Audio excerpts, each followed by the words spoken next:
I'm not changing flights and just staying on the plane while the plane changes people. And then we're heading to Nashville next, and then finally Philadelphia. And now I'm in Nashville for a little bit of a wait. There's not much to see.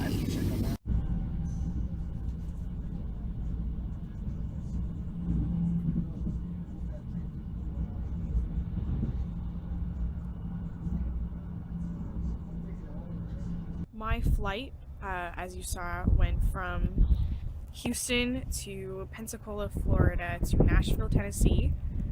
It was 5.5 hours because of the layovers. I always stress out before trips. I stressed out on the way to the airport a lot. Got there with plenty of time. There was nobody in line for check-in. Very small line for security. I was like in and out so quickly, got to the gate so quickly, it was ridiculous. I did have a slight wardrobe malfunction where my bra strap came off while I was in security, and I was like, just don't act like anything's happened, just don't act. And then I went to the bathroom and luckily it didn't tear anything, it just came off the little clasp thing in the back, because it's like a type of bra where you can take the straps off and then like cross them and reattach. Anyway.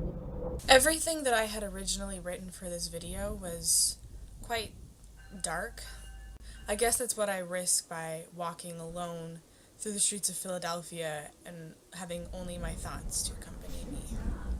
The truth is, this trip was quite fun and enjoyable. I met people that I'd never met before and that I will meet again, people that I'm going to study with in the fall and people that I'll never meet again. I got to have conversations that went on into 2 in the morning with complete strangers. The reason what I'd written before was probably kind of dramatic is simply the fact that I'm going into something completely brand new, and that's terrifying. I remember having to do this when I was 18 years old, and it was just as terrifying then, except maybe even slightly less so, because when you're 18, you think that you're invincible. And when you're 23, you realize that all life is fragile, and the world is a terrifying place, and you are a human being with an easily broken body.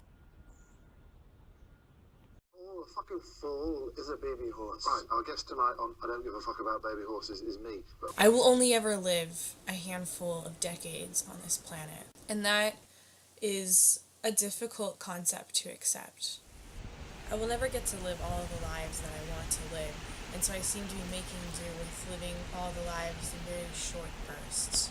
But that's reality, it seems, even though I cannot accept it.